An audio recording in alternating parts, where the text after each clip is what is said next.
Ironman. A 2.4-mile swim, followed by a 112-mile bike ride, followed by a 26.2-mile run.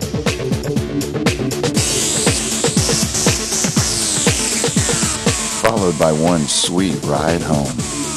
The slightly ahead of its time, 215 horsepower Isuzu Viacross, official sponsor of the Ironman Triathlon. Isuzu, vehicles for the athletically insane.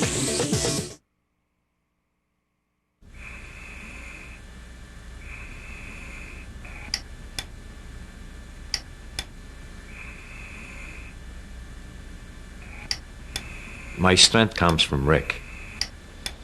He gives me the desire and the power to be able to perform. It's just something that builds up in me, and it comes from his body into mine. I'm just out there loaning him my arms and my legs so that he is able to compete. I'm trying to include my son in everything so that he can live a life like everybody else.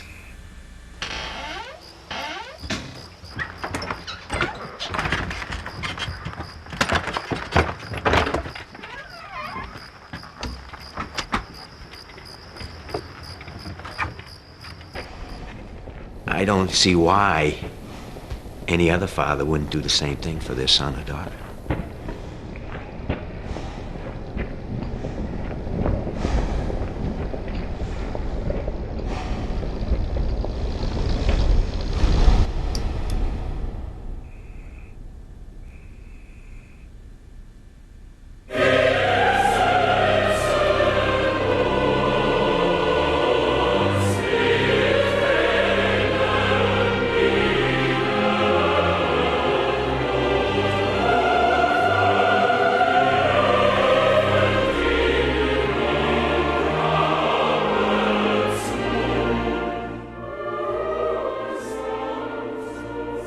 Have you ever wondered about your soul? That spiritual or moral force that somehow animates you differently than anyone else. Some believe a truly fulfilling life can only come when you begin to try to understand this immaterial essence of you, the foundation of right and wrong that guides the way you live, what you're all about, why you do what you do.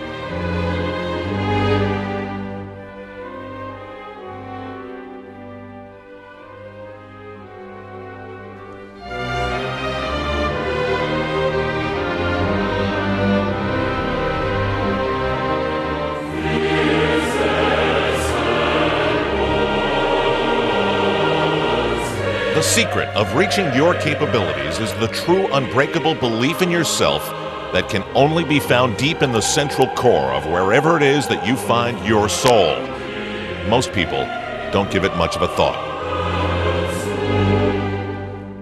That's because they've never been tested or pushed to find out what it is exactly that they are made of. Spiritually, physically, mentally.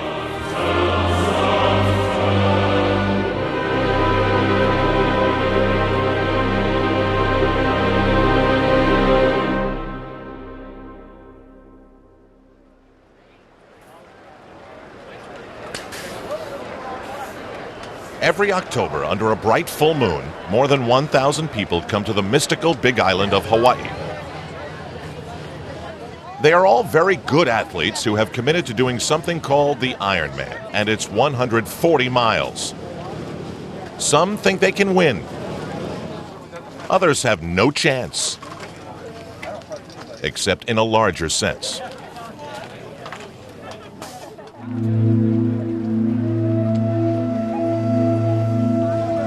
He was their first child, and that day in January 1962 was devastating. Ricky Hoyt was born a spastic quadriplegic with cerebral palsy. Doctors told Dick and Judy Hoyt to send him to an institution, that he'd be a vegetable for life. That was thousands of miles ago. You see, they chose a different path, a lifetime of doing, and in 1989 they actually completed the Ironman together. The swim, the bike, the marathon. But now, everybody's 10 years older. Still, Ricky's dad's a military man. And today, the mission is prove we can still do it. You may ask the question, how will they do it? And it's a hell of a question. And as long as we're asking, would every parent do this for their child?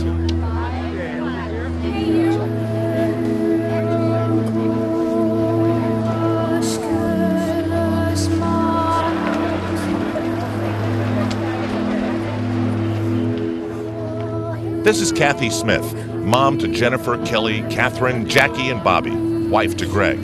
It's a first time here for all of them. And if mommy does this, do you think these kids will grow up thinking anything is impossible? The children are being bombarded by the tension in the chilly air of dawn in the little village of Kailua. They know the most important woman in their life has talked about this Ironman for years, and this is the time when she's going out there to try and get it.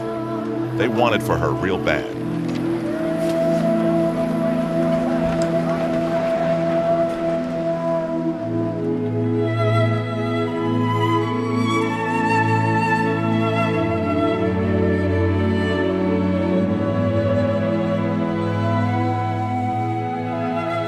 Peter Reed's deal is different. He won this race last year. He and Laurie Bowden have spoken the words "I do," and earlier this year became the first husband and wife to win an Ironman in Australia. Laurie's been second the last 2 years, and Peter knows the feeling. Last year's win was a relief, and he smiled for hours in the Hawaiian sun because he had finished fourth 2 straight years. That can test your soul.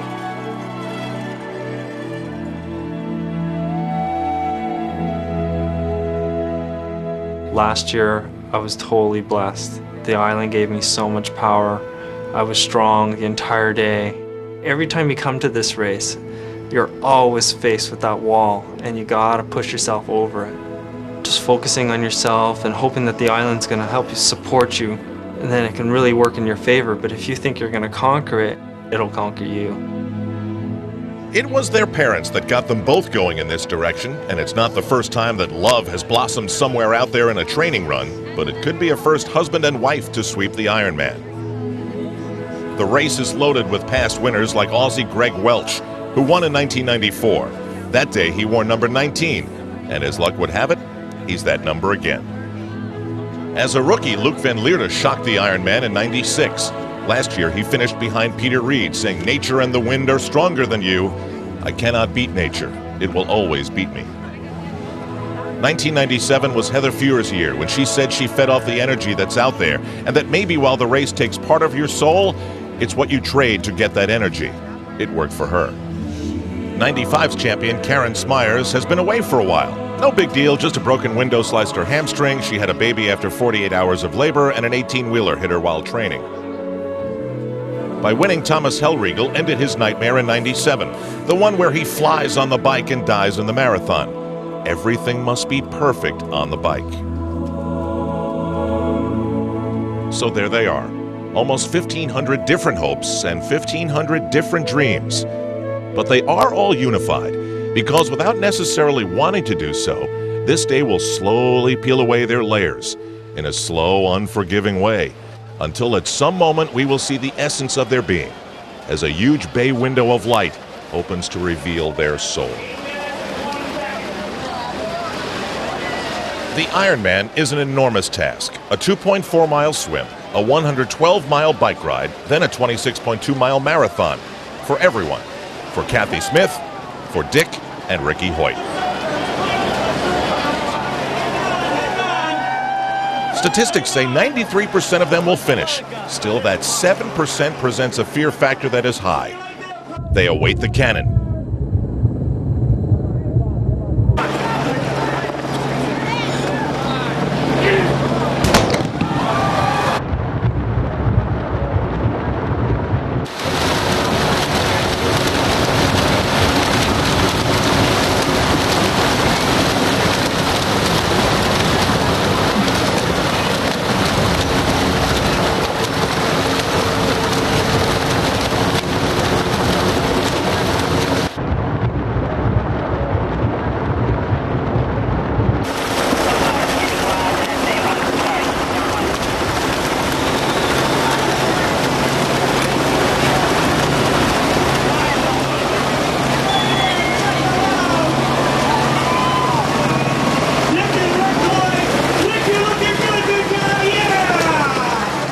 Already, some swimmers have been kicked in the face, while others are feeling great, getting all the right signals as the early adrenaline flows. Ricky Hoyt's gotten a message too. He is truly loved, and it's going to be a very long day.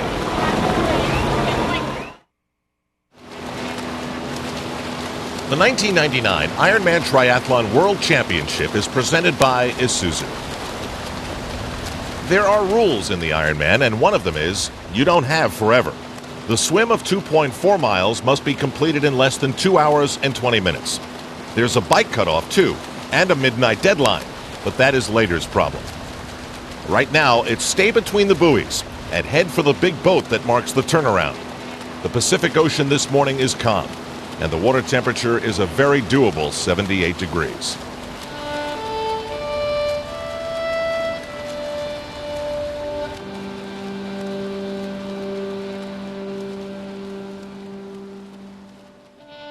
Those waves will soon erase his footprints, but the impression Mark Allen has made on this race are forever. 6 times he did this. The first man to the line, but he knows what it's like to lose and even be humble to the point of not finishing. Mark has always embraced how this race, especially in this place, reveals your soul, who you really are.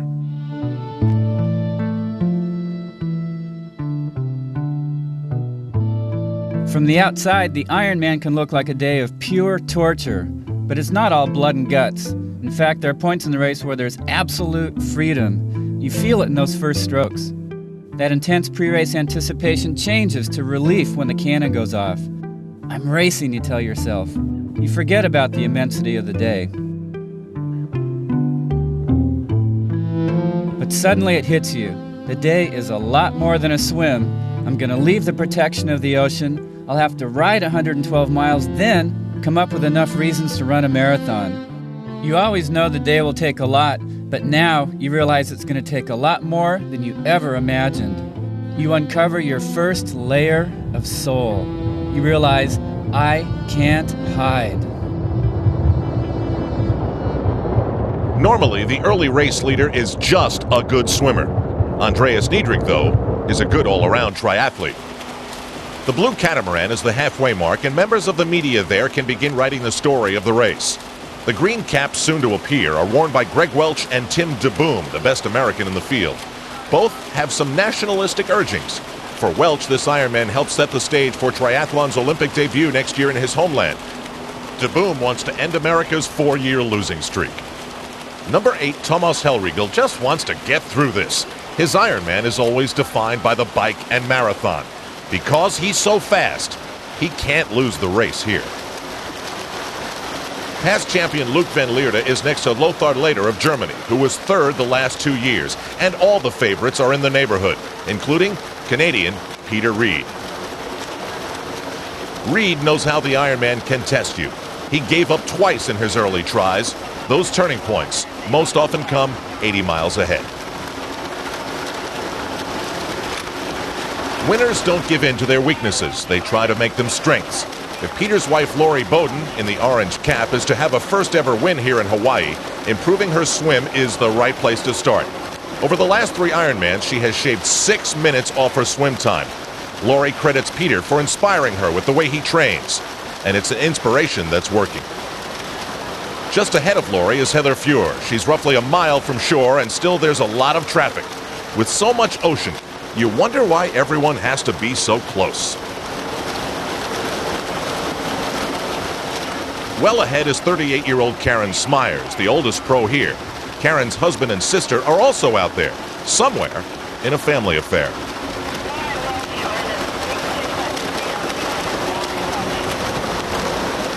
An outrigger escort helps to keep everyone headed in the right direction, and that usually is not a problem for Walnut Creek, California's Wendy Ingram. She's a player in the water, with a 49-minute, 11-second swim a year ago, which was the fastest ever. At 35, though, she says she's learned to take things a little slower, and she is. Tim DeBoom and Greg Welch continue to stay together, head to toe.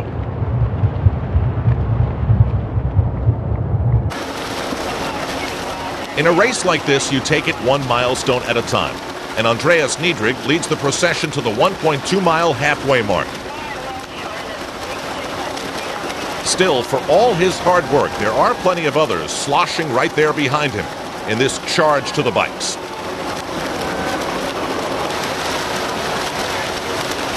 As you look around, there are constant reminders of what this day is. Someone will get a charge of being that first one out of the Pacific. Others will go for the win later, or just chase a personal best. Then there's the dream to just do it for yourself. And finally, there's Dick and Ricky Hoyt. Dad wearing a harness attached to a raft that gives his son life.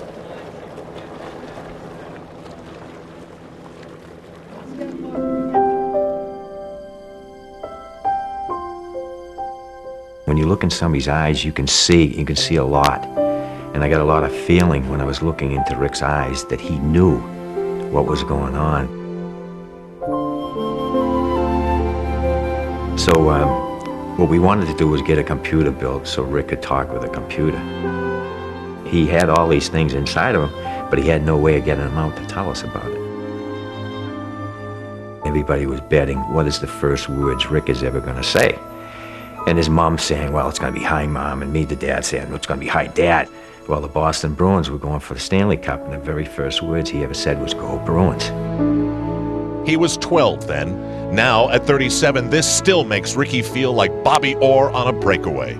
He's always been an achiever, getting through public school, receiving a degree from Boston University. But he's also a giver. While attending a college basketball game, he heard about a charity race to help a paralyzed athlete, and he asked his dad if they could run. That's how it started. It was a 5-mile race, and the gun went off, and everybody thought that Rick and I would just go to the corner and turn around and come back. Well, we didn't. We went the whole 5 miles, and we finished next to last, but not last. And when we got home that night, Rick wrote on his computer, Dad, when I'm running, it feels like I'm not even handicapped. So we knew right then and there that we found an event that Rick could enjoy, just like everybody else.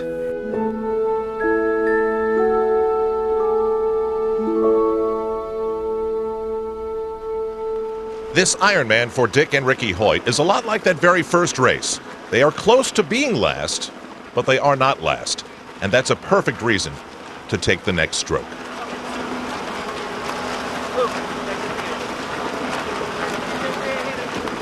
The leaders in the swim are approaching the pier, and the next time of chaos, the next milestone in their day. It's called the transition. The bicycles are there waiting for them, exactly how they left them well before dawn.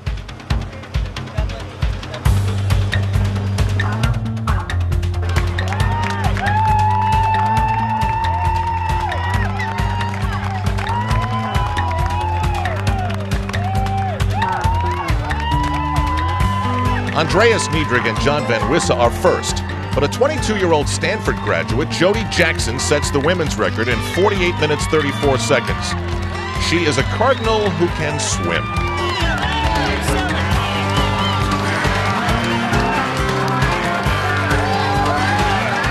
American Tim DeBoom exits in 48:51, but where is Greg Welch, his partner in the water? DeBoom is 2 minutes ahead of Peter Reed, while Thomas Hellriegel and Karen Smyers are side by side. The cheers for DeBoom will be loud. He's American. It's been a while, and he's got home field advantage. The second woman onto the pier is Wendy Ingram in 50:28, which is a little slow for her. Reed wears number 1 because he's defending champion. The swim was 18 seconds better than last year. Good stuff. Wendy Ingram's pace reflects the frantic atmosphere. She knows the power of those behind her. So does Tim DeBoom, who hurries to get his 112-mile ride on the move. Peter Reed has the calm of a champion, maybe because he sees Luc van Leerde nearby and he won't have to chase the Belgian. 1 and 2 is how they finished last year, and it's how they'll leave here again.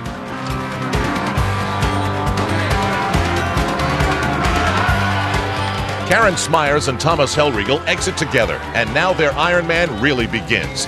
That is, of course, if they can get through here.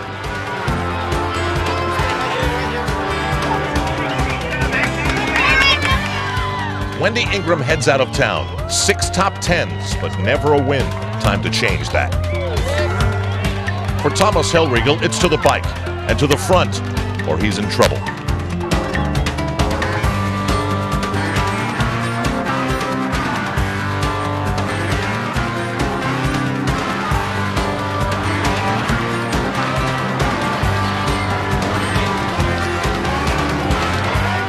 Greg Welch looks beaten already.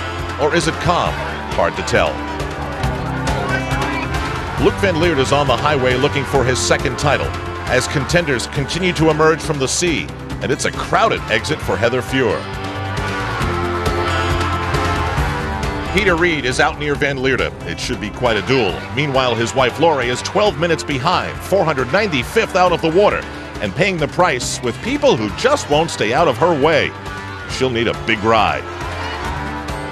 And so the Ironman begins to reveal itself. With plenty who are capable and willing, it's the able part that's always difficult.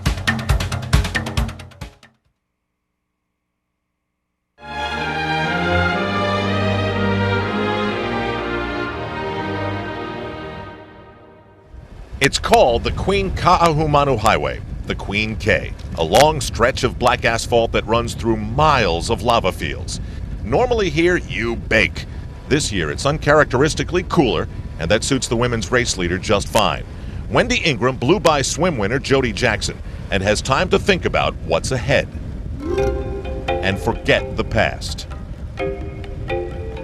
It was 1997. An awesome swim and a good ride ended like this. Wendy wobbled into submission by the Ironman, then suddenly thrust into a gut-wrenching crawl to the finish with Shawn Welch.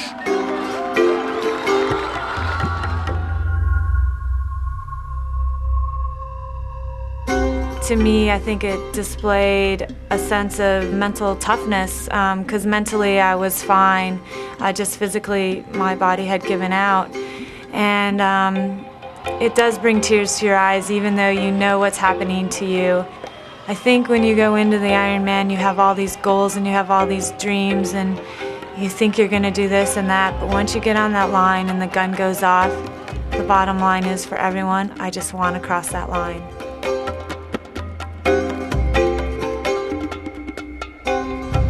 It spoke volumes about her competitiveness, but it also revealed to you her soul. Finish, even if you're only a shadow of your former self.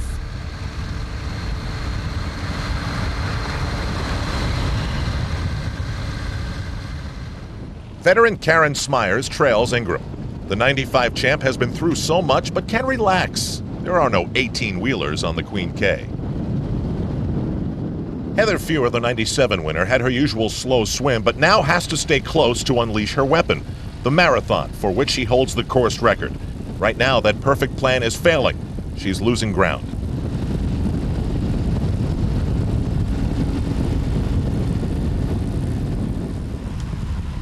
Lori Bowden has urgency to her pace, finishing second the last two Ironmans and coming out of the water 495th will do that to you. She's been passing men, but she has to go even faster. There you go. Comeback in progress. It's a quiet town where they sell great Kona coffee, but to men's leader Tim DeBoom, Javi is more than that. As the bike turnaround, it's an important milestone, and only 20 miles ahead after a few more of these annoying climbs. Back there is number 150, Andreas Niedrig, who moves in on Lothar later. It's a German duo with purpose. Niedrig would love to make the first Ironman statement of his career. Meanwhile, Later's run the fastest marathon the last 2 years, and all it got him was third both times. Staying near the front here is critical, but that means keeping a close eye on who's behind.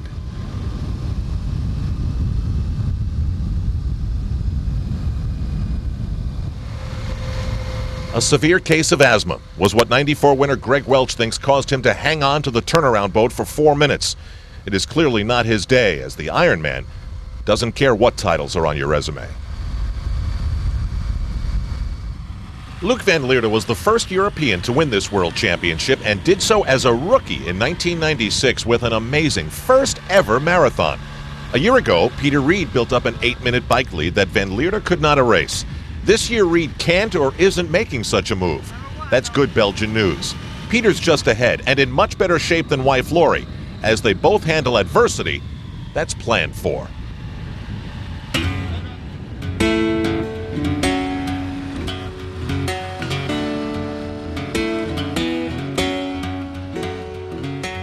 I prepare as well as I can going into the race, and then for me it's a battle. It's going against all the elements that are going to be thrown at me and just trying to survive the battle. And that's how I look at it. That's why I take it so seriously, because it's like I'm entering a war. And I'm trying to, if the currents are bad in the water, trying to even pretend that you like them, or when it's windy, enjoy the wind, enjoy something about it. Maybe it's just something like singing a really happy song in your head, or just telling yourself that you feel really good even when you don't, and then hopefully your body responds and starts to think what your mind's thinking. And we're different, and that's what helps the both of us so much. I definitely admire Lori for how much fun she has with triathlon. She's having a great time out there, and she's going as fast as she can go, and she's just totally loving it. So sometimes I'll be out there and I'll be going through a really bad section. I'm like, what would Lori do? And it totally relaxes me. Just having the same sort of lifestyle and the same careers, it really helps us have a perspective on the other person's thoughts and feelings. I definitely became a better athlete and a better person because of Lori. And I love her for it.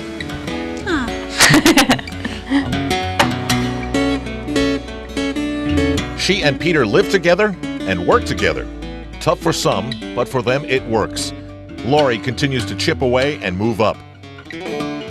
Behind her are all the other undying missions of getting to that finish line. There's a lot of mutual respect out there too, and that's why more than one of these triathletes is probably asking themselves, I wonder if Dick and Ricky Hoyt got out of the water in time.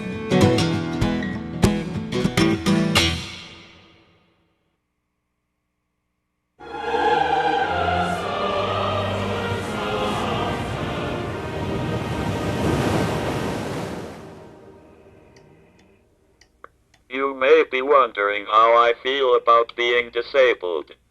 All right, on three, let's do it for Ricky. 1, 2, 3.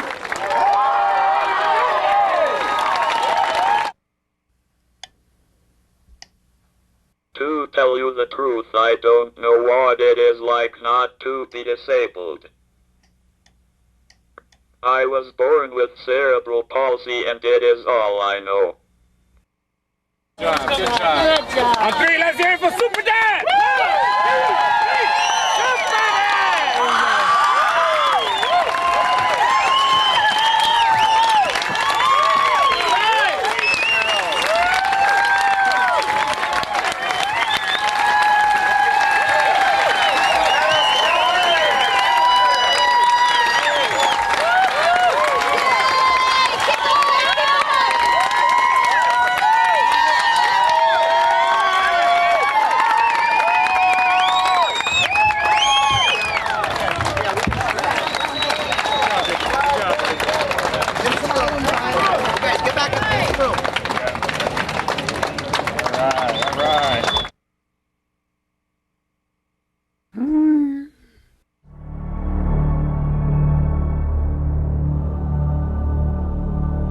What I think is important is that people take the time and effort to realize that first and foremost I am a person with a brain and intelligence. The doctor said, forget Rick, put him away, put him in an institution. He's going to be nothing but a vegetable for the rest of his life. The letters C-A-N are never followed by an apostrophe T, and that's the easiest way to summarize Team Hoyt. It took Ricky 9 years, but he graduated with a degree in special education from Boston University. When it comes to racing, this isn't their first rodeo. They've been in 700. Once, even cycled across America. And not once in any of those miles did Rick ever ask his dad, why me?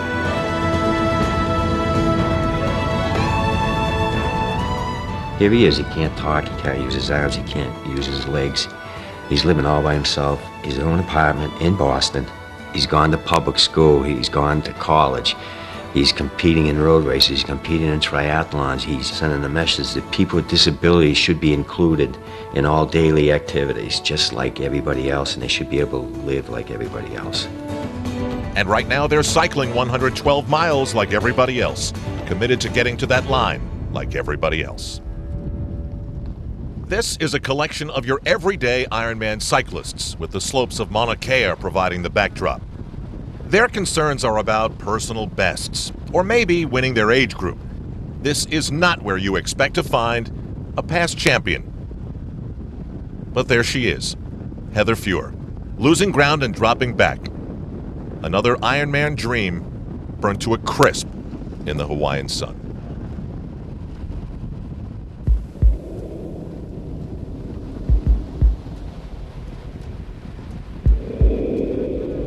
Lori Bowden flew by Heather a few miles back, and she's putting on a full court press to get back to the leaders. It's working. Good athletes come back.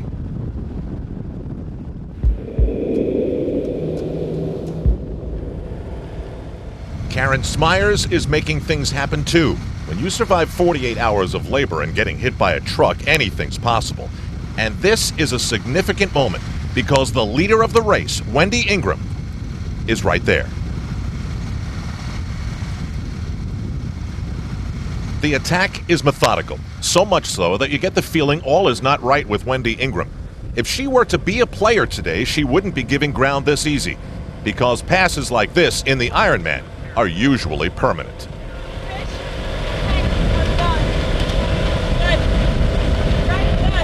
Smyers is in the lead for the first time since '96. In the small talk, Wendy Ingram said things were okay, but it's never okay to be passed by someone who can beat you. Yellow shirt, red helmet. That triathlete and everyone behind him are being beaten by a man with one leg. There on the right. He's no lost soul. Kathy Smith, mother of 5. She tried for years to win the Ironman lottery to earn a spot. Didn't work. She's proud she earned her way here with a good enough qualifying time. And if you think she's less of a mom with all that training, think again. Well, I think that she's one of the coolest moms around. She'll help us with homework, she'll take us places. She's just really fun. She's perfect. She makes my breakfast. My mom's an iron mom.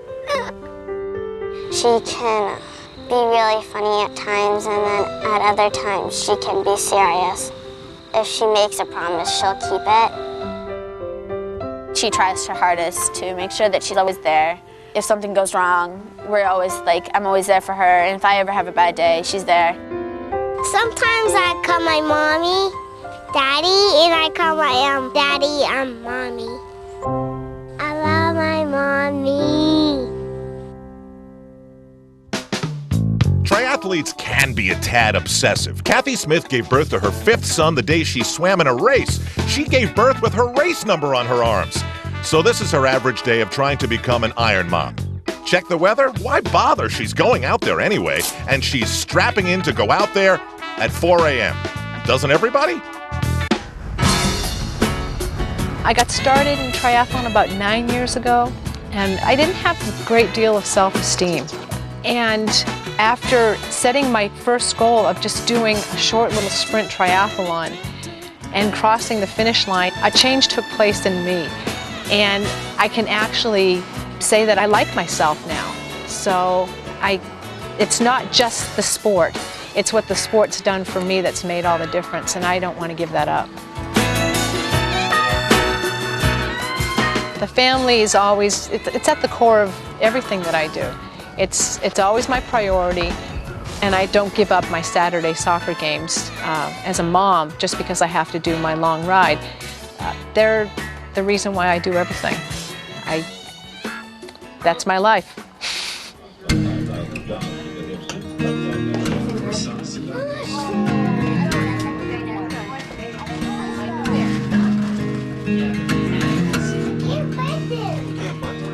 It's a little crazy, but Kathy gets up and, I hear the alarm clock in a distant, bad dream somewhere, and she's gone.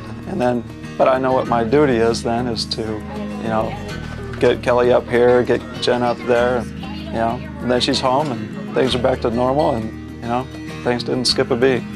I know I'm a little different than most people, but I just have set these goals and I'm working hard to achieve them. And my kids see it, and they used to think that, I think they used to be embarrassed by me actually, if I would show up at a soccer game with my bike on the stand. It's like, oh Mom, please. But now they think it's cool. Come on, Katie! It shows us that dreams can come true, that she dreamed about having a better life, and I think she has accomplished that, showing us that she can do triathlons and that she's going to Hawaii. There are times that I do get tired, frustrated, but then something good happens in my training or in my family, which shows me that I'm doing the right thing.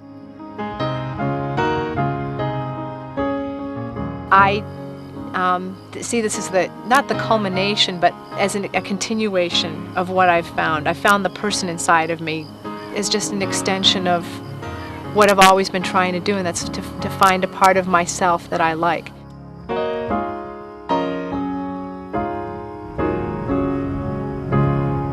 Kathy Smith is going well. She's targeted 12 hours as a nice finishing time, and that will be quite a reunion at the finish line if she makes it. Grape jelly. Breakfast of champions. Tim DeBoom, American wanting to be a world champion, is still leading the Ironman, having passed the bike turnaround. He's trained with Peter Reed in Boulder, Colorado, and says he's learned a lot. Lesson number 1, they will always be coming after you. Looks like he's aware of lesson number 1.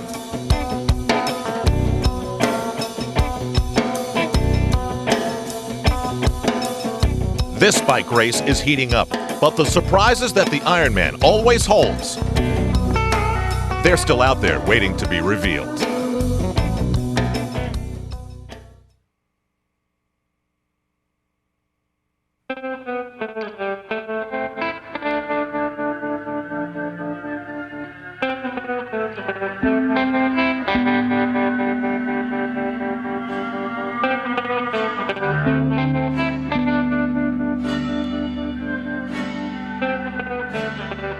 The men of the Ironman are 80 miles deep into a 112-mile ride.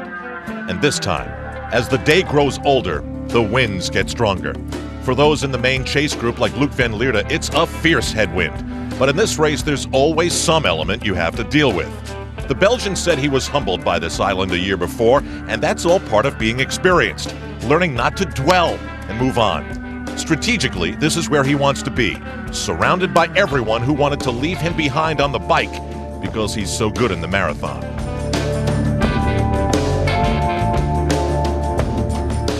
The German Thomas Hellriegel doesn't look like the fastest rider, as he was last year or in '96 when he set the course record.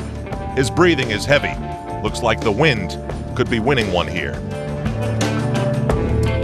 Peter Reed leads this chase group of former winners as they continue to track down the unlikely leader, Tim DeBoom. With all their talent and aerodynamics of cycling coming into play, they're a potential juggernaut, slicing through the wind like a train.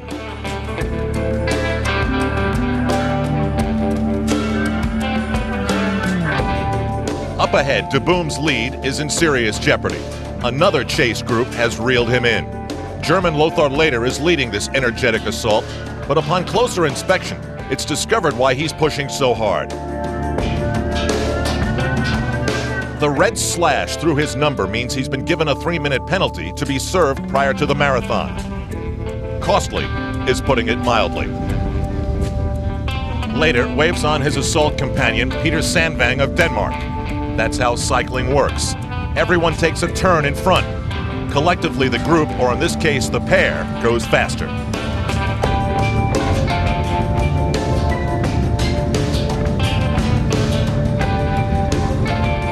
On his entry form, when asked why he was entering the Ironman, Sandvang wrote, to try and win it. Guess he wasn't kidding.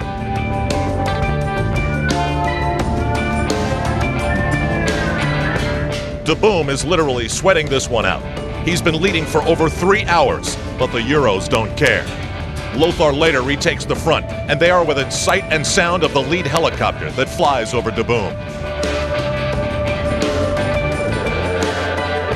The American needs plan B, to emotionally handle what seems to be an inevitable pass and keep his confidence up.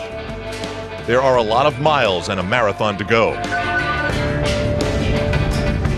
And then, there he is. DeBoom and Later cast some competitive glances at each other. The way you are passed can be devastating. How can he be so much stronger than me at this point? Why does he look so fresh? Stuff like that. For now, it's a three-man group, but Later looks like he has other plans. Sandvang, then Tim DeBoom. Up off the seat in a try to keep up with the lead. Later's presence in front is significant because of his marathon ability. He turns to check on the other two and then can't believe what he's seeing. A race official signals for him to stop. He's reluctant, of course. After all, he's leading the Ironman. Eventually, though, he's got no choice. The officials point out that he's been leaving the right lane to draft behind race vehicles in the left. It's his second infraction, remember, and as a result, he's disqualified from the Ironman. For Later, it's a stunning Ach du lieber moment. The Ironman goes on without him. In contrast, all's quiet on the women's front. Karen Smyers is the leader. No problems. No accidents. Very much unlike her life the last 2 years. Right now, this is a ride to savor.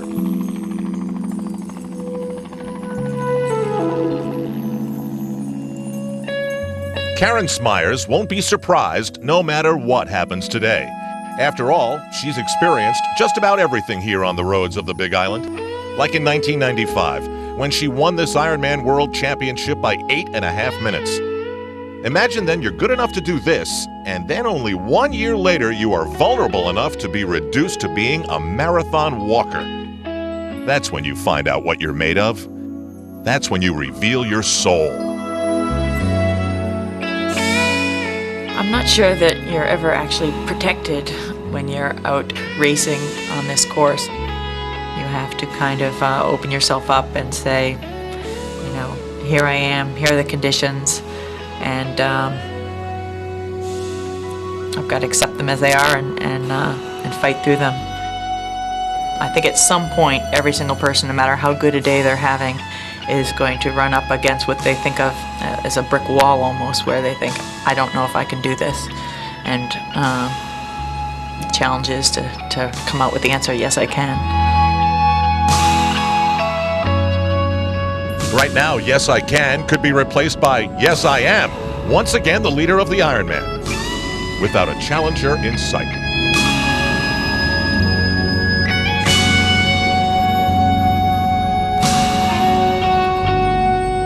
Out there in a pink helmet, we find Wendy Ingram wishing for such inner peace. She's still in second place, but feeling sick. There's been vomiting, and it doesn't take long when someone who knows everything about their body starts to get signals that this body may not make it today. To make her feel even worse, there's the vision of a strong Lori Bowden. The proof is in the numbers.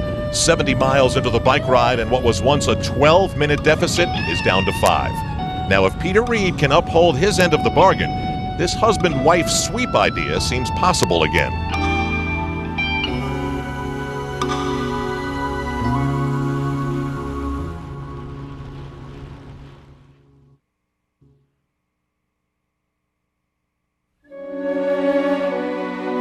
It's easy to be inspired by the beauty of Hawaii. Volcanically rising over 30,000 feet from the Pacific Ocean floor to become the world's tallest mountain is Mauna Kea. From here, you can gaze into the heavens and be surrounded by the earliest snowfall ever. It can make you feel small or like doing something great. Mark Allen always chose the latter. He embraced the lava fields, the presence of the Hawaiian spirits, and all the tests of your will that come in the Ironman. He knew how to make it work, and he knew what it was like when things didn't work at all. Sometimes it's mental. Sometimes it's physical. Sometimes it's both.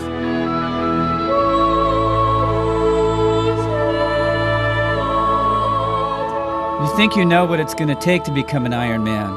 You plan, you train, you line it all up just right. But then you're tested. You don't even know if you can finish. Now the island calls you. Okay, big shot. Don't try to hide from me. Show me your strength. Show me your humility. Be born back into your innocence. Remember it? That childhood place where just living is good enough? Do that, and I'll give you what you need to go on. Fight me, and you'll be crushed under your own fears. Freedom is inside of you. Find the courage to keep going.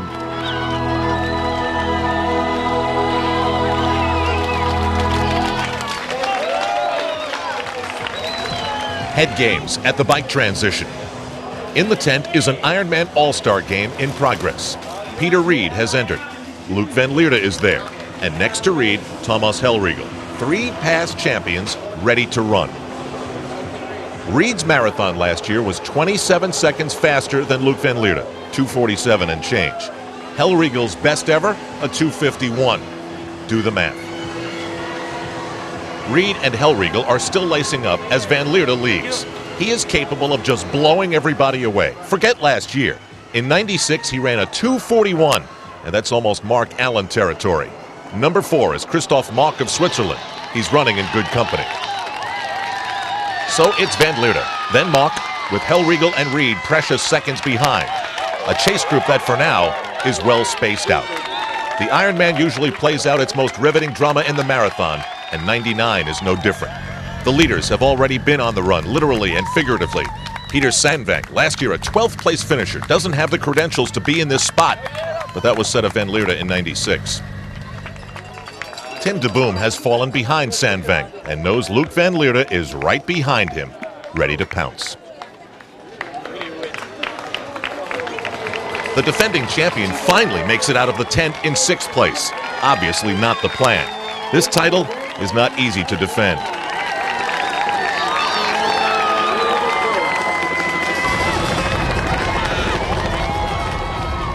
For Karen Smyers, it's good to be back in civilization and hear some noise. The leader of the women's race acknowledges the cheers on Ali'i Drive, knowing full well the real cheers are the ones that come when you're in first and running down Ali'i Drive. Beth Zinkan, number 154, is a major surprise. In 2nd place, only 1 minute back. She was a collegiate swimmer at Clark University and is from Davis, California. It was just the feeling that this 29-year-old would fade away. Instead, here she is, suddenly a major player. Beth Zinkan, good in the water, tough on the bike, but can she run?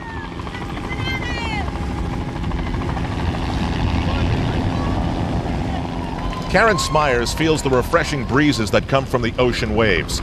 Just ahead is the bike transition. And just last year, she was recovering from 6 broken ribs, a lung contusion, and a separated shoulder, sustained when a truck hit her in training. Quite a recovery. Thanks, Doc. It's called the Pit, and it's near the beginning of the marathon, a devious U-turn at the bottom of that hill. What goes down, of course, must painfully come up. The U-turn allows you to exactly see where you stand. Luke Van Leerde and Tim de Boom are on the way down. Peter Sandvang's already been there, so his lead is how long it would take Van Leerde and Tim de Boom to get where he is. Certainly, Sandvang noticed how strong Van Leerde looked in 2nd place, and it's not long before he sees Mock, Hellriegel, how you doing, and even Peter Reed.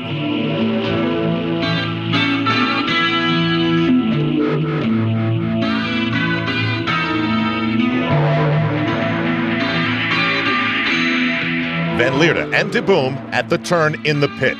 The Belgian looks stronger, and the climb out should tell a lot. Peter Sandvang is not the picture of strength, checking his watch, rapidly breathing. His lead is dwindling. His surprising presence at the front of the Ironman in jeopardy.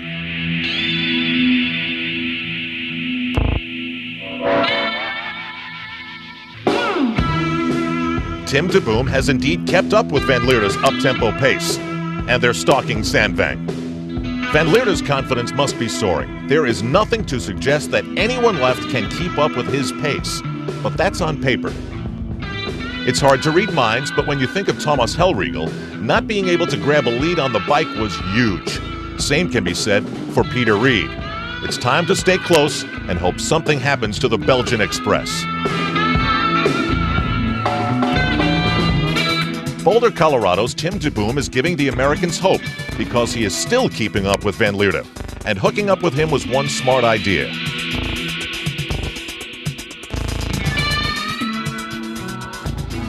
The Belgian is now steps away from Peter Sandvang's lead.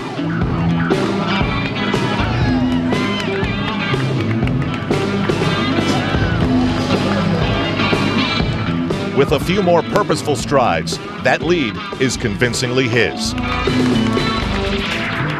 For Sandvang, it's time for damage control. For Tim DeBoom, it's once again time to question, can you still stay with Van Leerde? Who can?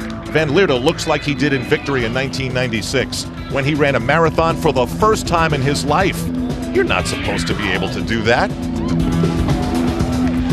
Here, instead of using the hill to burn his opponents, he is using gravity and the downhill. It's working perfectly. Still, there are all those miles in the lava fields, and the trip down into the heat of the place called the Energy Lab still to come.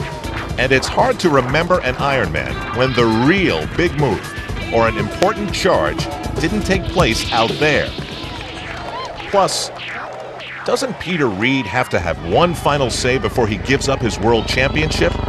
The one Luc Van Leerde seems determined to take back at Ironman 99.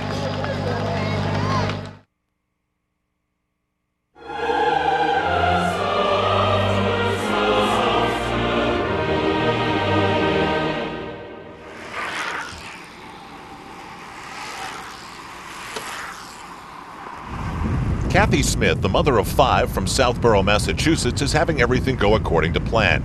She wanted to swim in 1 hour and 20 minutes, did it in 1:16. Wanted to cover the 112 miles, averaging about 18 miles an hour. She's right on target.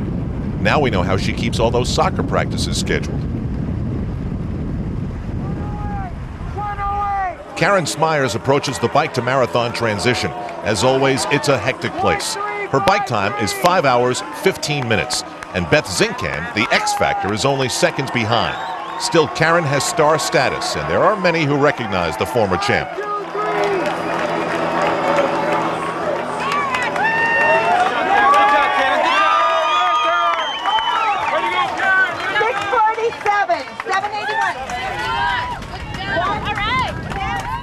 Lori Bowden is now only a couple of minutes back. Her bike ride had a lot of zoom to it and is looking like the fastest of the day. The question is, how much does she have left? Beth Zinkan in the background has done everything today faster than anyone thought, and that now includes the transition. Pretty sneaky, but Smyers is right behind. Zinkan, a DNF last year and 45th in 1997. That she leads the Ironman this late in the race is shocking.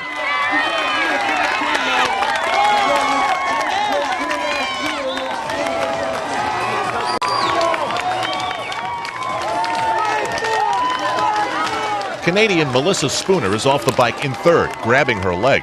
Not a good sign when you're about to run a marathon. She was 4th here a year ago, so this is a chance to break new ground.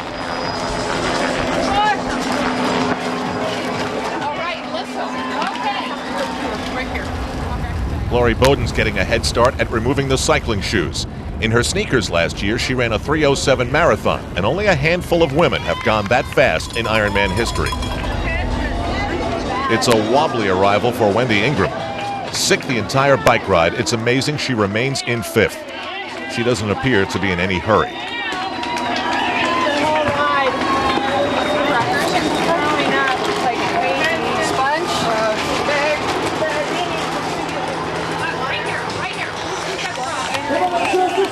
Suzanne Nielsen of Denmark precedes Melissa Spooner out of the tent. This is 4th and 5th place.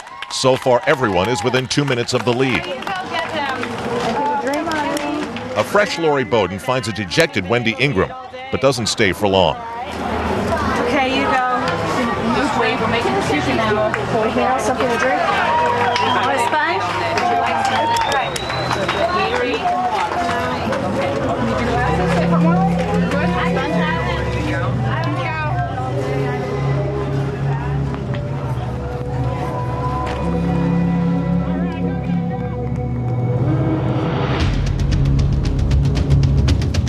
the moment of truth for the men.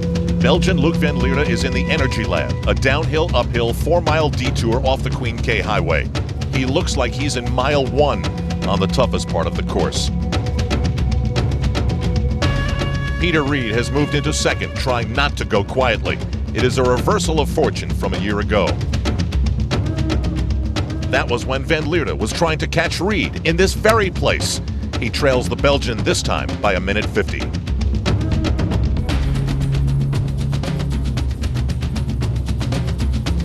Van Lierde's lead now is actually growing, and he becomes one of the few to actually gain energy in this place. It was always so ironic that this was where so many lost it.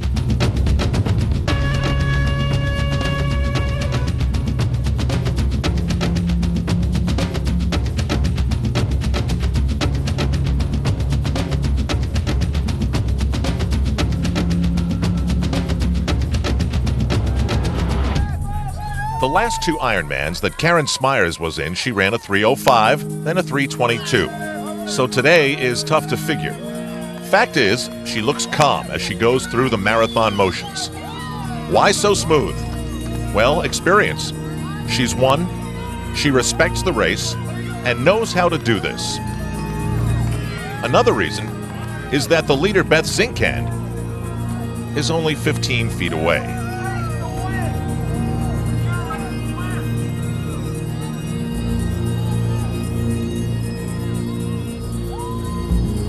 The momentum of Laurie Bowden didn't end in the transition tent. When Wendy Ingram said, "You go," she took her seriously, and here passes Melissa Spooner into 4th. It beats you up when you get past with such ease after so much work. Karen Smyers keeps things interesting by retaking first place from Beth Zinkand. Major shifting in the women's top 5.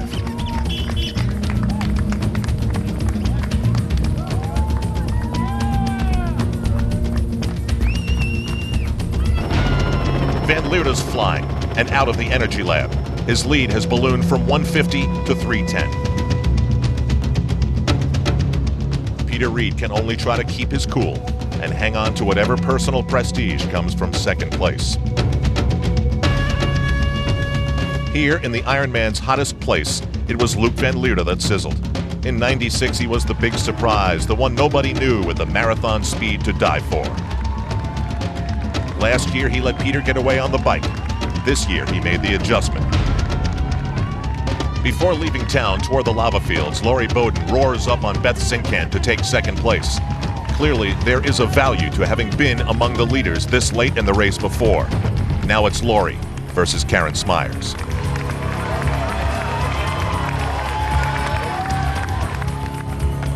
Pressure? Not after what she's been through. But Karen Smyers knows this is know your limits time. Bowden is only 1 minute back.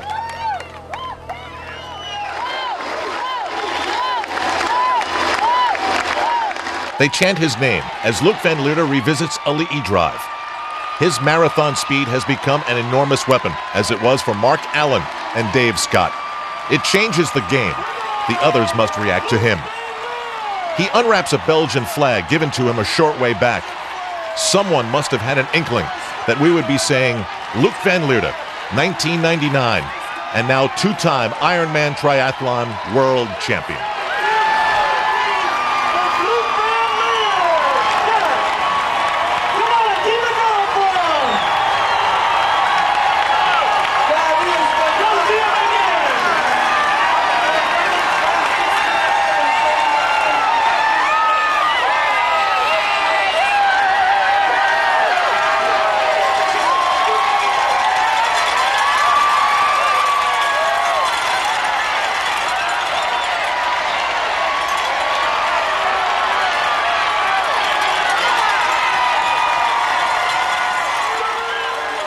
Van Lierde was lucky. He finished just as the winds really kicked up. And for the wind, Ricky Hoyt, perched on the handlebars of that 15-year-old bicycle, present a huge target. It knocks them back. Dick grinds it out, but at times he's barely moving, and the clock is ticking. It's shortly after 3, and they must be at the transition by 5:30. Projecting their current speed shows it's going to be close.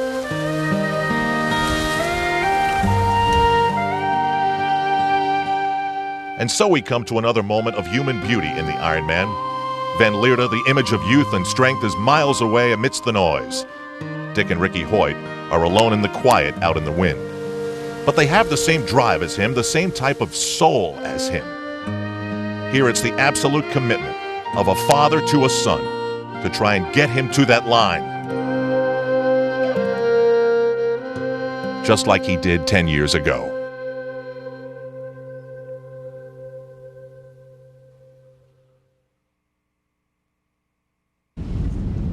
The Ironman Triathlon is presented by Isuzu. Here on the Big Island, he has done it again. Luc Van Lierde is Ironman Triathlon World Champion. 4 more and he catches Mark Allen. They're at the finish. Luc, congratulations. You came here in 96. You had a magical race. You won on your first time out, set a world record. 98, it was a different story. You really had to learn about the island. You said you respected it. How did you put that knowledge to work today? Well, like I said before the race, you have to respect the island, especially the weather. And it was pretty tough on the bike. We had a headwind going up, and not too hard, but on the way back the wind turned, and we had a headwind on the way back also. But the island was very kind to us on the run. It wasn't too hot, it was cloudy, so it was a good weather for a good marathon.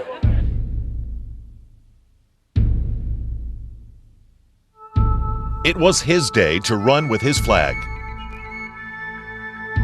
to break the tape.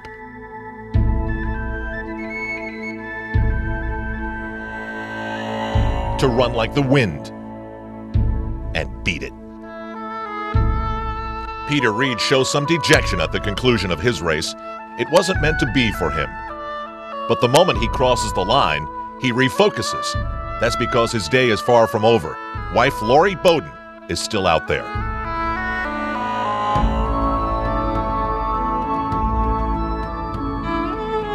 Just seeing Lori evolve as an athlete the past 4 years has been incredible. You know, she's been in triathlon longer than I have, but all of a sudden to see her get really focused about triathlon and to see her improve dramatically over the years, it's just been a huge rush, and I know she has what it takes to do it. Peter Reed is at the finish, saying how maybe it was meant to be this way for Lori, that she should have this day to herself. She passes Karen Smyers into the lead so that maybe she can have that day. The first time I ever did the Hawaii Ironman was back in 1989, and I was just this punk kid going there to have fun and cross the finish line, and I never ever knew that I would actually be racing pro and competing against the best in the world. And I think it's nice because it's still the same. I'm still trying to get to the finish line and have fun along the way, and it can end up being a really hard day or maybe just one of those magical, easy days, but definitely you just learn so much about yourself.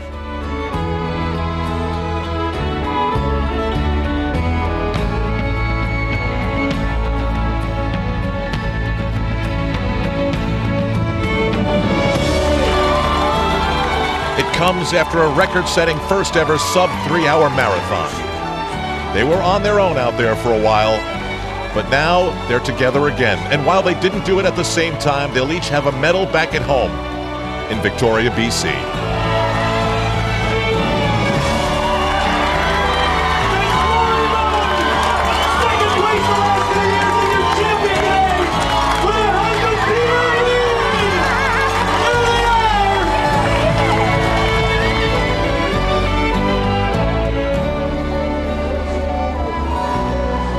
Karen Smyers enters into the bubbling emotions of a Le'i drive.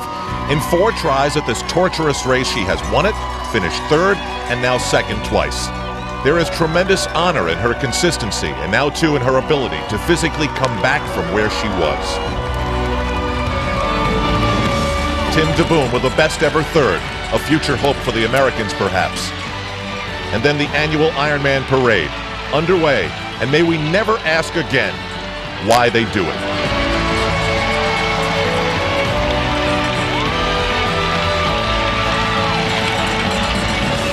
After 140 miles, Karen Smyers looks okay, a bit relieved, and her first hug comes from Lori Bowden.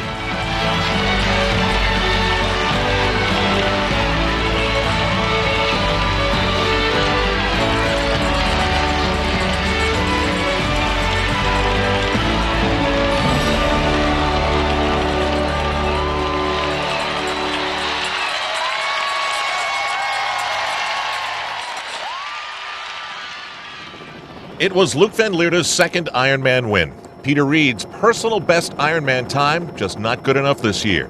After De Boom, Mach of Switzerland, fourth a second straight year. Olivier Bernhard ran the fastest marathon. He'll have to work on the bike part. Thomas Hellriegel was sixth. Greg Welch hung on and finished 11th. Mark Allen is with Lori Bowden. Lori, congratulations. You had an incredible string of international Ironman victories this year, and now the big one in Kona. You never know how this race is going to go. It just gets tougher and tougher every year, and this is like a dream come true. I was so happy last year just to share in Peter's victory, and I didn't know if mine would ever come, but this is incredible. I just wanted to know what that feeling was like. Lori's 2:59:16 marathon is a record run here. Beth Zinkan from California, the X Factor there for a while, came in fifth. Fernanda Keller had a third straight third-place finish. Iron Mom hopeful Kathy Smith continues to hit all her target times, having made the smooth transition to the marathon. If she finishes the race, she will be the Isuzu Go Farther Award winner and wins an Ironman edition Isuzu Via Cross. Go, Kathy, go. The kids, forget that. Greg will love it.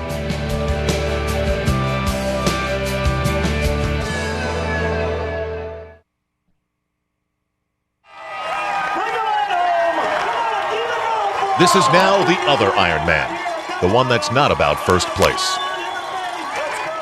The secret of reaching your capabilities is the true unbreakable belief in yourself that can only be found deep in the central core of wherever it is that you find your soul.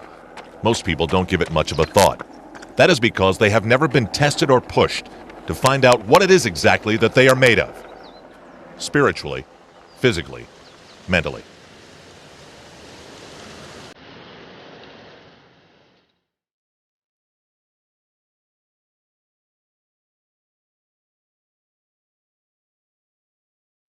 I think it's equal parts love affair and ordeal.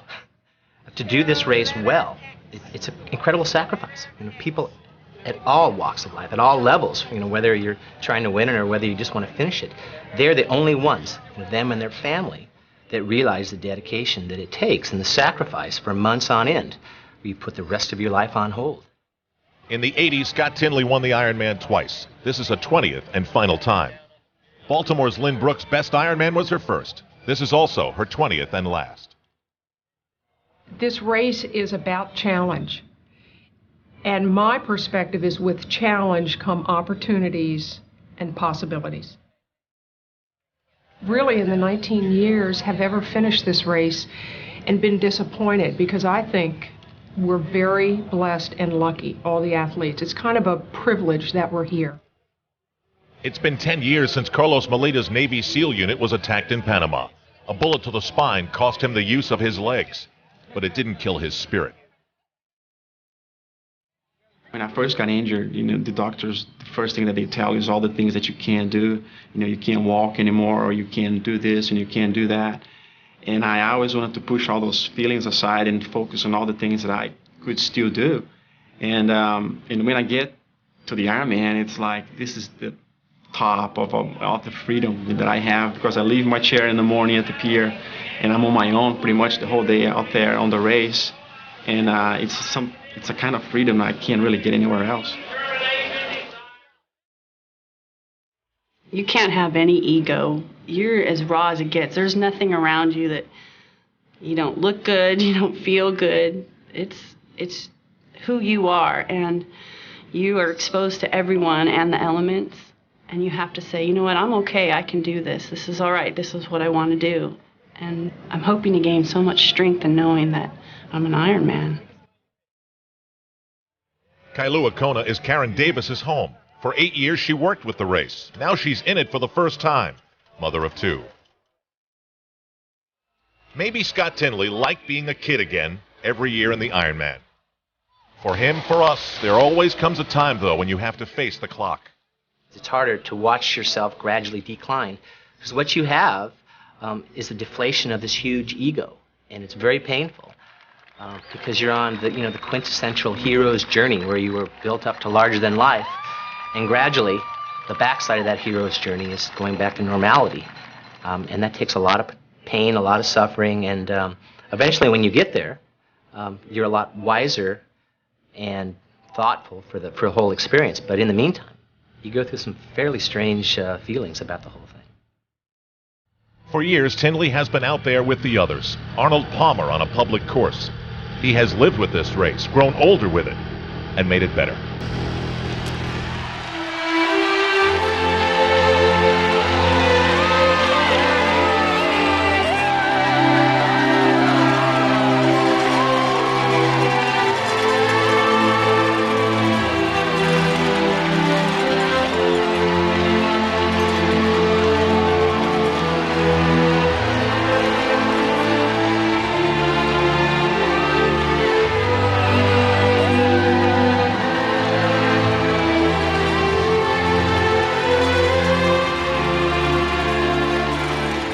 I've seen the people when they cross the line and they have this like glow. And even talking to them afterwards, they get this sparkle in their eyes.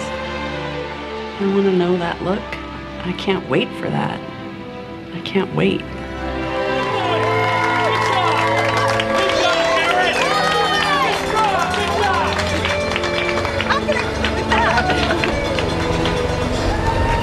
With Karen Davis's hometown supporters cheering from the mezzanine, she's changing her life, one step at a time.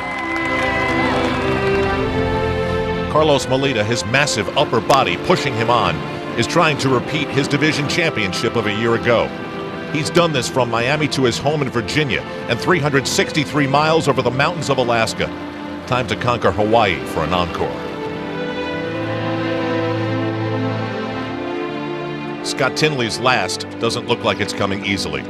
One last lesson from the Ironman.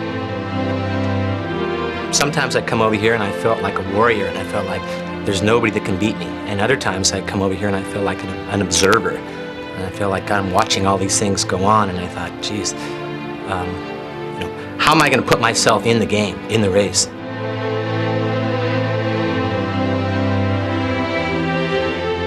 And I was fortunate to have the chance to use it as a vehicle for self-knowledge and find a reason every year, even if it was the tiniest thing, to find a reason why I was out there, why I was competing, why I was putting myself through this incredible suffering.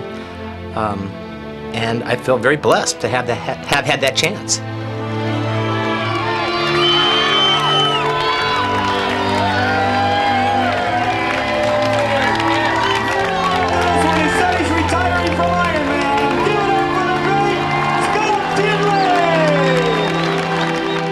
His time is more than 2 hours slower than the men's race. And the emotions flow as he says goodbye and learns a little bit more about the nobility of the other Ironman.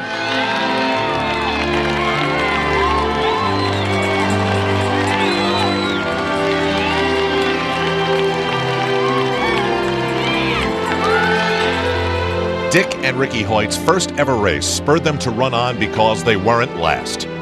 Here and now they are.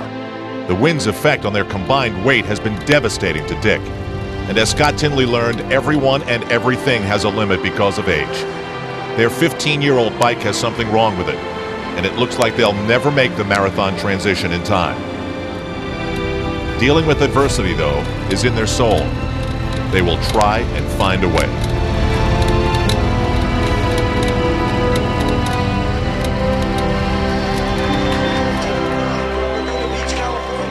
Have you ever wondered about your soul?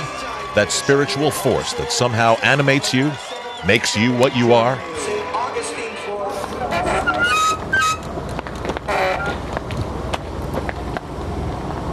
It looks like your brake. Can you brake? It looks like your brake is rubbing. That one, yeah.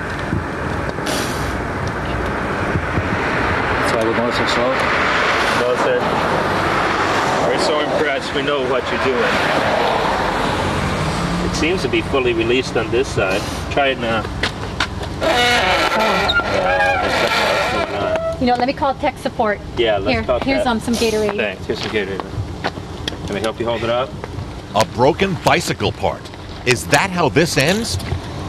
The fear is that sometimes the Ironman is like that.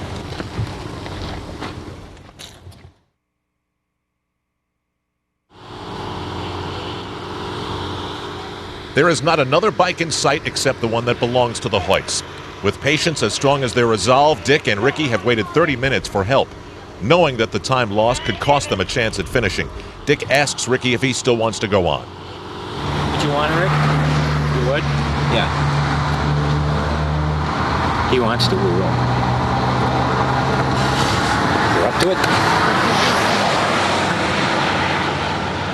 Just like that, no hesitation, the decision is made. Care, respect, love. And it goes both ways. Yeah, he loves to get out on a run course because he likes to see people in front of him.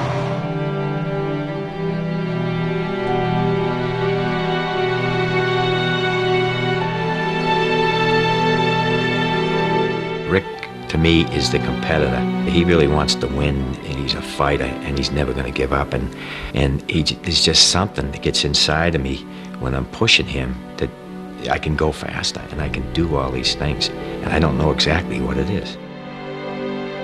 They'll spend at least 17 hours today together. How many fathers and sons have a time of mutual achievement like that? Is that not something to cherish in any family? You know, I have thought long and hard about what I would do if I wasn't in a wheelchair.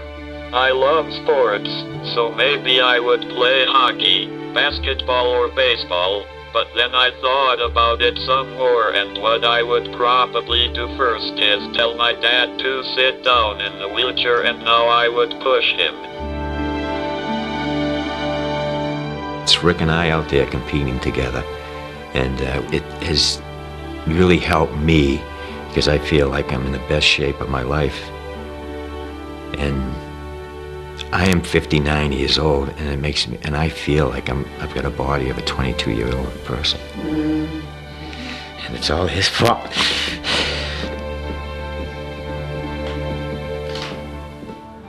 That was when Dick cried, when he talked about what Ricky gave him.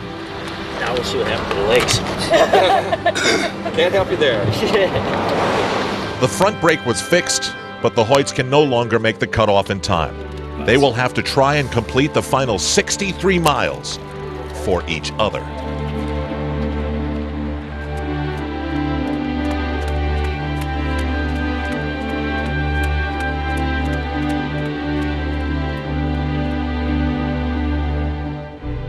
Carlos Molina continues on in the marathon. To him, this is not about just finishing. He's out to break his own course record of a year ago. 11 hours, 25 minutes, 55 seconds.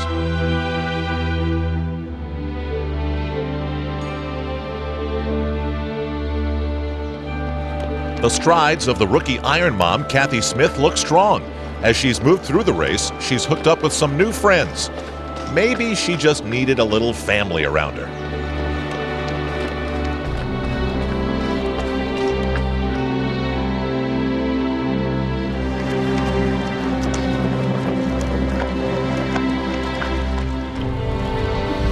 Talk about rejuvenated. Dick and Ricky Hoyt are moving along the Queen K Highway looking like they just got started. Still, the challenge ahead is filled with so much that is unknown. In past years, Ironman runners have said the spectacular sunsets over the Pacific filled them spiritually and moved them to go towards it, towards the line.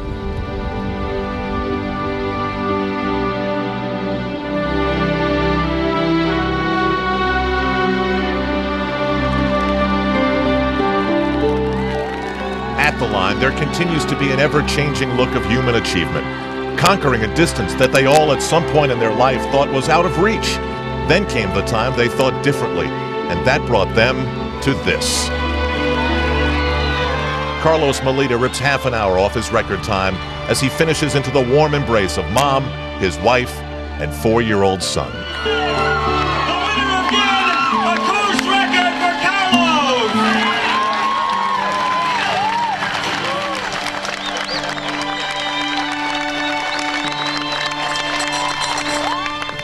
The Hoyts arrive at an almost deserted bike-to-run transition. They are 90 minutes past the cutoff. But we'll do this because it's what they came for. You're going to do the straps first?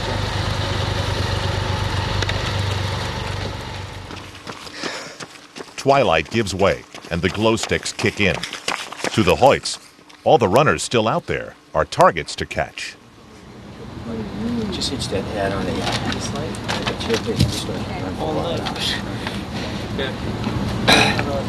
Everything? You all set, Rick? Feeling good? Ready to go catch some people? All right. 26 miles to go.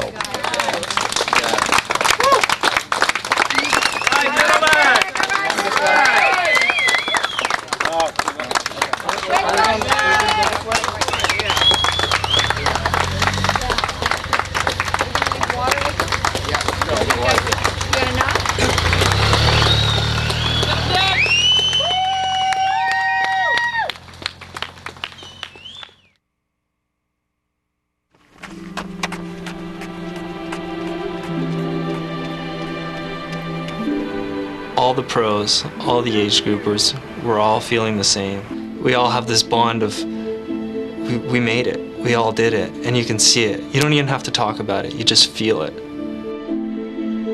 It's not conquering the race course, but it's conquering yourself. It's conquering the things inside you that tell you you can't do this. We all have a goal. My goal is to try to win the race. Then there are people, their goals is to finish. Some have to go under 10 hours. Some have to go to finish before midnight. So everybody has a goal, and some will succeed in their goals and some won't.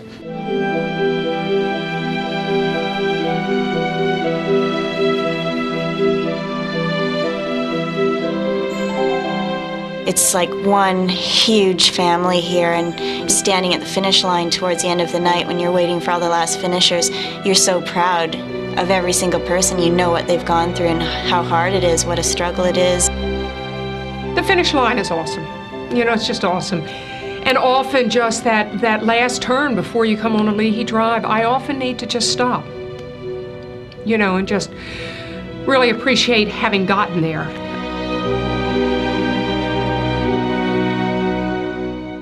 It's what I dream about all the time when I train and work. I think about finishing and seeing my daughter and my husband. And I say that it's the greatest thing you'll ever do, and my life is great now, and I can't imagine what it'll be like.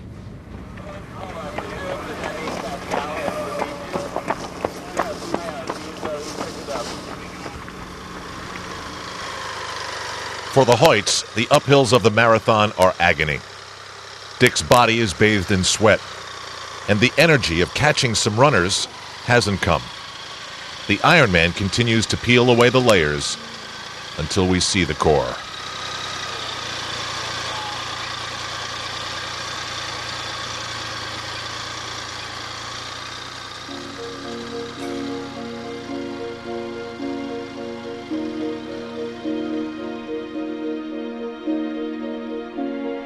We encounter a friendly face from an Ironman past. Judy Molnar decided then to lose some weight, work out, and eventually challenge this race. But here in Hawaii, things didn't work out. That was last year, when the winds of Javi destroyed her. After withdrawing from the race, she went to her hotel, showered, and came back to the finish line to cheer the finishers, talking about still being inspired and about next time. She was not beaten.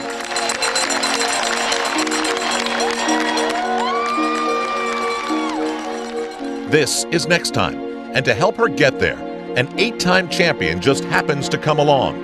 Paula Newby Frazier wants Judy in the family.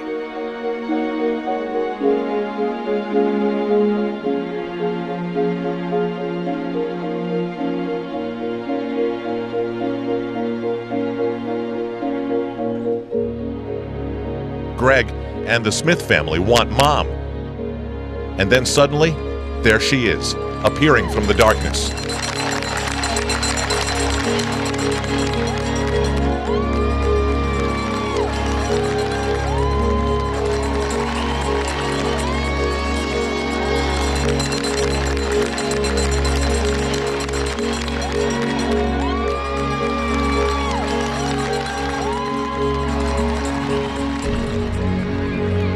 Lynn Brooks' last Ironman steps aren't easy, but maybe those steps will help her savor the moment. What is it like to know and do something you absolutely love for a last time? Team Hoyt bounces back again, and now they are passing runners. They could make it to the finish line before midnight, and that would be a running miracle.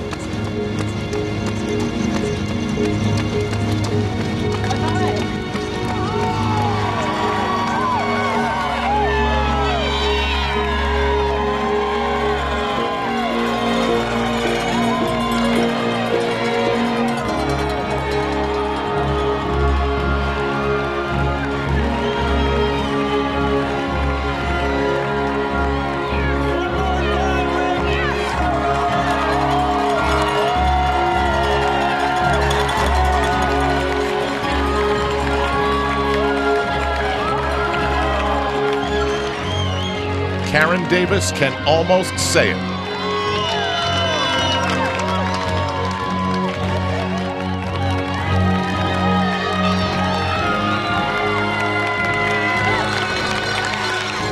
And Judy Molnar is coming home.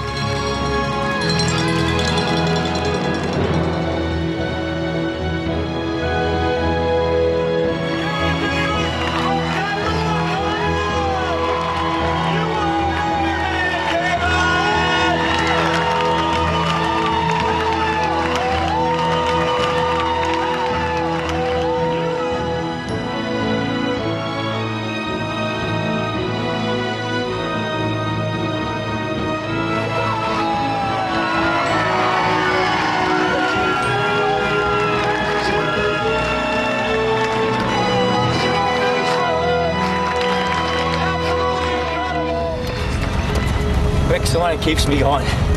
He wanted to do this and he wanted to do it back. This will probably be our last time back to Hawaii. So he really wanted to finish it. We wanted to finish it strong.